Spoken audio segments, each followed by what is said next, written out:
제가 미국에 가서 놀랐던 게 있어요. 그것은 교회가 정말 많다는 거예요. 미국 교회는 우리나라처럼 이렇게 빨간 뭐죠? 그 네온 사인이라 그러나요? 빨간 그 십자가 불빛은 없어요. 예.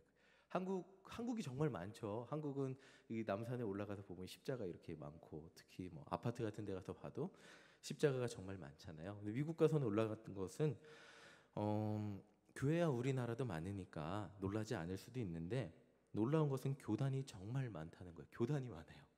침례교, 장로교, 감리교, 그리스정교, 루터교, 메노나이트, 에피스코팔, 뭐 퀘이커 등등 정말 교단이 너무 많고, 그 교단마다 스타일이 너무너무 자기들 스타일이 달라요.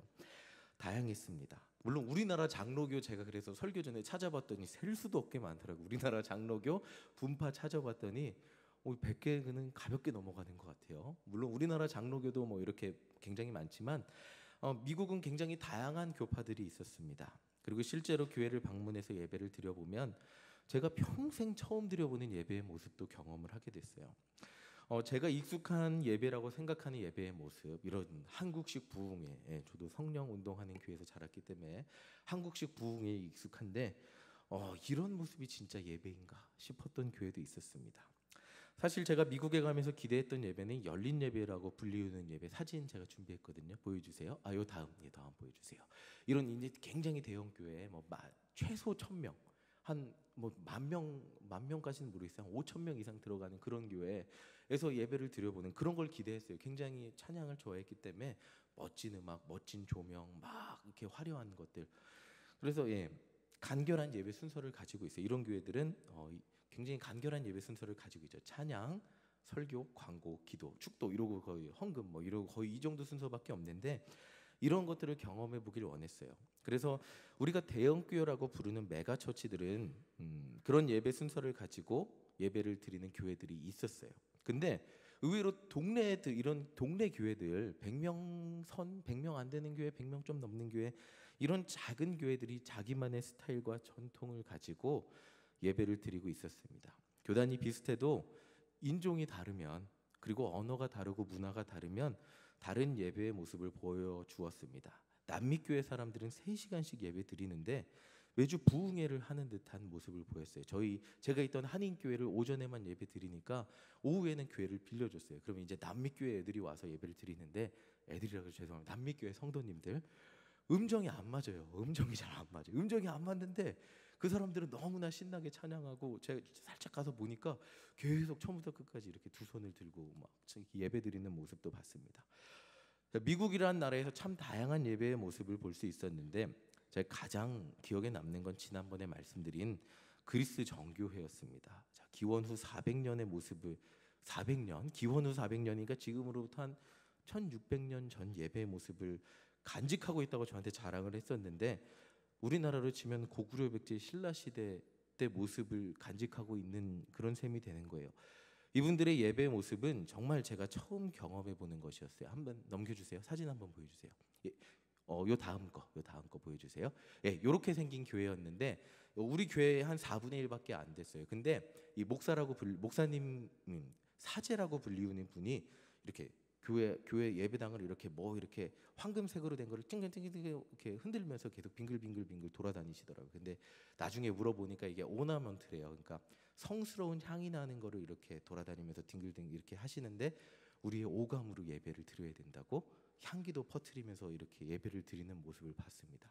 이거 거기에는 여기 이렇게 악보집이 있는데 찬양집에 음표가 없어요. 그냥 가사만 있는데 어떻게 노래 불러요? 그랬더니 뭐 교회 다니는 분들은 다 알고 있대요 이미. 그래갖고 음표 없이 노래 부를 수 있다고. 그래서 뒤에서 성가대가 굉장히 잘 부르더라고요. 근데 뭐 사람은 많지 않았어요. 한 40명 정도 모였습니다.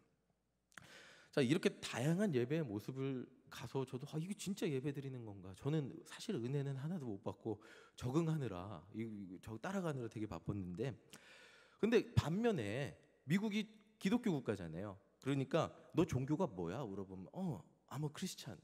예수 믿는 사람이에요. 그래서 교회 어디 다녀? 교회 안 다녀. 야, 교회 안 다녀도 돼? 그랬더니 예수님 내 안에 살아 계시는데 왜 내가 교회 안 가도 나 구원받을 수 있어. 이렇게 얘기하는 사람도 있어요.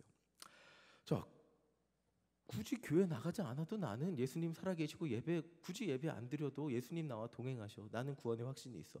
이렇게 얘기하는 친구도 있었어요. 근데 그 친구가 한 명이 아니고 여러 명을 만났어요. 그래서 처음엔 굉장히 당황스러웠는데 또 그 말에도 어느 정도 일리가 있는 것 같더라고요. 이런 경험을 하면서 저는 예배가 대체 무엇일까? 그렇다면 성전은 무엇일까라는 생각을 해보게 되었습니다. 여러분들이 오늘 이 시간 모여서 드리는 예배의 의미는 무엇일까요? 예수님 살아계시면 집에서 그냥 방송 TV 보면서 은혜 받고 온라인 헌금 계좌 보내면 되지 않을까요? 오늘 우리가 모인 이 성전의 의미는 무엇일까요? 미국 친구의 말처럼 예수님이 내 안에 살아계시니까 교회 굳이 안 나가도 되는 걸까요? 자, 오늘 말씀은 솔로몬이 왕이 되어서 성전을 완공하고 언약궤를 성전에 옮긴 후에 백성들 앞에서 하나님께 기도드리는 장면입니다. 솔로몬이 하나님께 구하는 것이 있어요. 성전 앞에서 이제 구하는 것이 있는데 28절 우리 함께 읽어보겠습니다. 함께 읽겠습니다. 그러나 내 하나님 여호와여 주의 종의 기도와 간구를 돌아보시며 이 종이 오늘 주 앞에서 부르짖음과 비는 기도를 들으시옵소서. 자, 솔로몬이 하나님께 구하는 것은 솔로몬의 기도와 간구를 하나님께서 들어달라는 거예요. 맞죠? 하나님은 하나님의 백성의 기도를 들으시는 분이에요. 그리고 솔로몬은 하나님께 구체적으로 7가지를 구하고 있어요. 7가지가 뭔지 오늘 다 살펴볼 건데 조금 한번 읽어보도록 하겠습니다. 우리 31절 함께 읽어보겠습니다. 시작. 만일 어떤 사람이 그 이웃에게 범죄함으로 맹세시킴을 받고 그가 와서 이 성전에 있는 주의 제단 앞에서 맹세하거든. 이게 뭐냐면 사람끼리 시비가 붙었어요. 너 잘못했잖아. 아니야, 나 잘못 안 했어. 하나님께 맹세해. 나의 자기의 결백을 주장하죠. 그럼 하나님 성전 앞에서 하나님 저 잘못이 없습니다. 맹세합니다. 시시비비를 알려주세요. 맹세하거든. 성전에 와서 맹세하거든. 기도를 들으시고 누가 옳은지 가려달라는 거예요. 자, 그 다음에 우리 33절 두 번째 기도 한번 보겠습니다. 함께 읽겠습니다. 만일 주의 백성 이스라엘이 주께 범죄하여 적국 앞에 패하게 되므로 주께로 돌아와서 주의 이름을 인정하고 이 성전에서 주께 기도하며 간구하거든. 자, 전쟁에 나갔어요. 근데 적국 앞에서 패하게 됐어요. 주께 돌아와서 내가 왜 패했을까? 내 죄를 인정하는데 어디서 인정해요? 하나님의 성전에서 인정하며 간구하거든 이라고 이야기하고 있어요. 자, 그 다음 기도 제목 보겠습니다. 35절 함께 읽겠습니다. 시작. 만일 그들이 주께 범죄함으로 말미암아 하늘이 닫히고 비가 없어서 주께 벌을 받을 때에 이곳을 향하여 기도하며 주의 이름을 찬양하고 그들의 죄에서 떠나거든. 자, 하나님께 범죄해서 비가 내리지 않으면 과거에는 절망적이었죠. 농사를 지을 수 없으니까. 농사를 지을 수 없다는 건 뭐죠?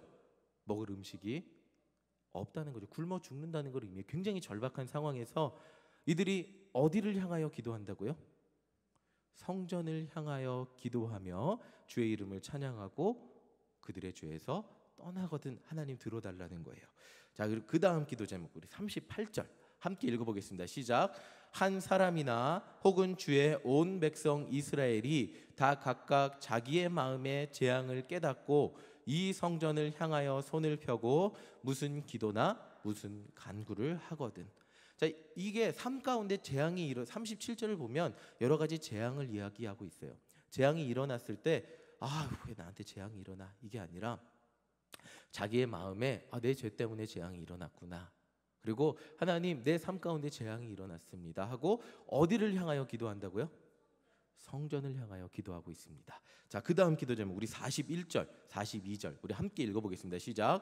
또 주의 백성 이스라엘이 속하지 아니한 자 곧 주의 이름을 위하여 먼 지방에서 온 이방인이라도 그들이 주의 크신 이름과 주의 능한 손과 주의 펴신 팔의 소문을 듣고 와서 이 성전을 향하여 기도하거든. 자, 이방인이라도 선택받지 않은 민족이라도 어디를 향하여 기도하거든요? 성전을 향하여 기도하거든 하나님께서 들어달라고 이야기하고 있어요. 간구하고 있어요. 자, 그 다음 기도 제목 44절 우리 함께 읽어보겠습니다. 시작. 주의 백성이 그들의 적국과 더불어 싸우고자 하여 주께서 보내신 길로 나갈 때에 그들이 주께서 택하신 성읍과 내가 주의 이름을 위하여 건축한 성전이 있는 쪽을 향하여 여호와께 기도하거든. 자, 지금 전쟁을 나갈 때 성전에 올 수가 없는 상황에서 어디를 향하여 기도하거든이죠? 성전을 향하여 여호와께 기도하거든입니다. 자, 그리고 48절 또 읽어보겠습니다. 함께 읽겠습니다. 시작. 자기를 사로잡아간 적국의 땅에서 온 마음과 온 뜻으로 주께 돌아와서 주께서 그들의 조상들에게 주신 땅 곧 주께서 택하신 성읍과 내가 주의 이름을 위하여 건축한 성전 있는 쪽을 향하여 주께 기도하거든. 자, 이제는 아마 포로기 때를 얘기하는 것 같아요. 아니면 전쟁하다가 져갖고 포로로 잡혀갔어요. 포로로 잡혀간 상황에서 성전에 올 수가 없겠죠. 그때 어디를 향하여 기도한다고요? 성전을 향하여 주께 기도하거든 하나님께서 들어달라는 거예요. 자, 이 성전을 봉헌하면서 솔로몬은 굉장히 다양한 인생의 상황에 놓여 있는 기도 제목들을 가지고 기도를 하고 있습니다. 이제 이 정도 읽었으면 공통점을 찾으셨겠죠. 공통점이 뭘까요? 성전을 향하여 기도하거든요. 성전에 있건 없건 이들의 삶에서 중심이 성전이 되어야 된다는 거예요. 자, 마치 이 기도 제목은 공통점이 없는 것 같아요. 어떤 건 재앙이고 어떤 건 전쟁이고 어떤 거는 인간과 인간 사이의 분쟁이고 정말 여러 가지 인생의 다양한 상황 속에서 솔로몬이 이야기하고 싶었던 것은 온 백성이 인생에 처하는 모든 상황 속에서 어디에서 기도하라고요? 어디를 향하여 바라보고 기도하라고요? 성전을 향하여 성전 안에서 아무리 멀리 있더라도 그 성전을 기억하며 기도하라는 거예요. 그때 하나님이 들으시고 응답해 달라는 간구입니다. 자, 여기에서 성전의 역할이 정확히 드러나고 있어요. 성전은 하나님을 기억하고 기도하고 만나고 회개하고 인생이 변화되는 중심이라는 거예요. 다시 말해 인간이 하나님과 관계하는데 하나님과 친밀해지는데 하나님의 백성으로 온전히 살아가는 데 있어서 이런 말은 통하지 않아. 나는 크리스찬인데 교회는 다니지 않아 라는 말은 이거는 이 성경에 따르면 어불성설이란 얘기죠. 하나님이 계신 이곳을 우리가 기억하지 않고 하나님이 계신 이곳에 예배에 나오지 않고 난 하나님을 믿어라고 이야기하는 것은 그거는 그냥 자기 좋은 대로 그냥 하는 말일 뿐이라는 거예요. 정말 하나님과 한 인생의 문제를 해결하는 데 있어서 한 인생이 하나님과 친밀해지는 데 있어서 한 인생이 하나님 앞에 깊은 관계를 가지는 데 있어서 가장 중요한 것은 성전을 기억하는 것이라는 거예요. 성전을 향하여 어디 있던 우리가 이 성전을 향하여 기도하는 것이고 예배 시간에 우리가 그 예배의 시간을 기억해서 성전으로 나와서 하나님 앞에 제사를 드리는 것입니다. 그곳을 통하여 죄인인 인간이 나밖에 모르는 인간이 하나님을 기억할 수 있게 되기 때문이에요. 그리고 그곳을 통하여 인간의 죄가 용서받기 때문이에요. 그곳을 통하여 죄를 용서받은 인간이 새롭게 살아갈 수 있기 때문이에요. 자, 이 성전에서 하는 일의 핵심이 뭐죠? 그러면 제사 드리는 거잖아요. 자, 구약에선 5가지 제사 방법이 있죠. 보여주세요. 자, 5가지 제사 방법이 있습니다. 번제, 소제, 화목제, 속죄제, 속건제. 자, 그 중에서 2가지가 의무의 제사, 의무적인 제사예요. 맨 밑에 2개, 속죄제하고 속건제는 의무적으로 드려야 되는 거예요. 이게 뭐냐면 무의식적인 속죄제가 뭐냐면 무의식적인 범죄의 부정함과 허물의 사함을 받기 위한 제사는 의무적이에요. 우리의 죄의 문제는. 그리고 속건제는 하나님과 이웃에 대한 죄의 해결을 위한 제사. 이거는 굉장히 의무적인 거예요. 그러니까 우리가 부지불식간에 알고 모르고 지은 죄를 하나님 앞에 해결하기 위해서는 우리가 구약에서는 하나님 앞에 제사 드리는 방법밖에 없었어요. 하나님 앞에 예배 드리는 방법밖에 없었어요. 그러니까 우리가 이 성전 중심의 삶을 살아가지 않고서는 이스라엘 백성들이 하나님 앞에 온전히 하나님의 백성으로 살 수가 없었다는 거예요. 그리고 그 위에 이제 하나님 앞에 의무적은 아니지만 하나님께 드리는 제사들이 있는데 번제, 소제, 화목제는 보세요. 번제는 일상의 신앙 고백과 경배의 제사고 소제는 하나님께 영광과 충성을 바치는 표시의 제사예요. 그리고 화목제는 하나님과의 특별한 친교, 그러니까 하나님과 나는 더욱더 친밀해지기 원합니다. 이 예배를 통해서 나는 하나님을 더욱더 알기 원합니다. 나는 이 예배를 통해서 하나님과 더욱더 가까워지기 원합니다. 하려면 성전이 없으면 안 됐다는 거예요. 그러니까 나는 하나님 믿습니다. 근데 성전은 조금 이라는 말은 그냥 나 편한 대로 그냥 예수님 알고 있다는 것 막 말하는 것밖에 되지 않는다는 거예요.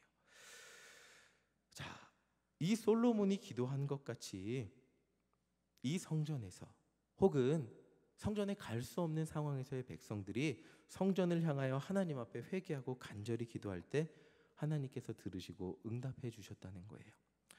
자, 이것이 오늘 우리가 하나님의 전을 기억하고 오늘 이 자리에 나와 금요일 저녁에 나오시려면 피곤하실 수도 있지만 그럼에도 불구하고 나와서 예배드려야 하는 이유입니다. 하나님의 전인 이곳에서 예배를 드리고 하나님 찾을 때 그때 비로소 우리의 죄가 사하여지고 하나님과 더욱더 가까워질 수 있고 하나님의 뜻대로 살 수 있기 때문이에요. 자, 근데 이런 질문 하실 수 있죠. 설교 도입 후에 말씀드린 것처럼 하나님 어디에 계시니까 굳이 교회 가지 않고 집에서 TV 보고 예배 드리면 안 됩니까? 뭐 그래도 성전에서 저기 멀리서 성전에 올 수 없는 사람들도 그랬잖아요. 나는 교회 안 나가도 예수님 모시고 마음속에 모시는 사람이라고 할 수 있죠. 아유, 오늘은 너무나 피곤한데 집에서 기도하자. 자, 이제 솔로몬 시대 성전은 사라지고 예수님 오신 다음에는 예수님만 내 마음에 모시고 살면 된다고 주장한 사람들이 분명히 있어요.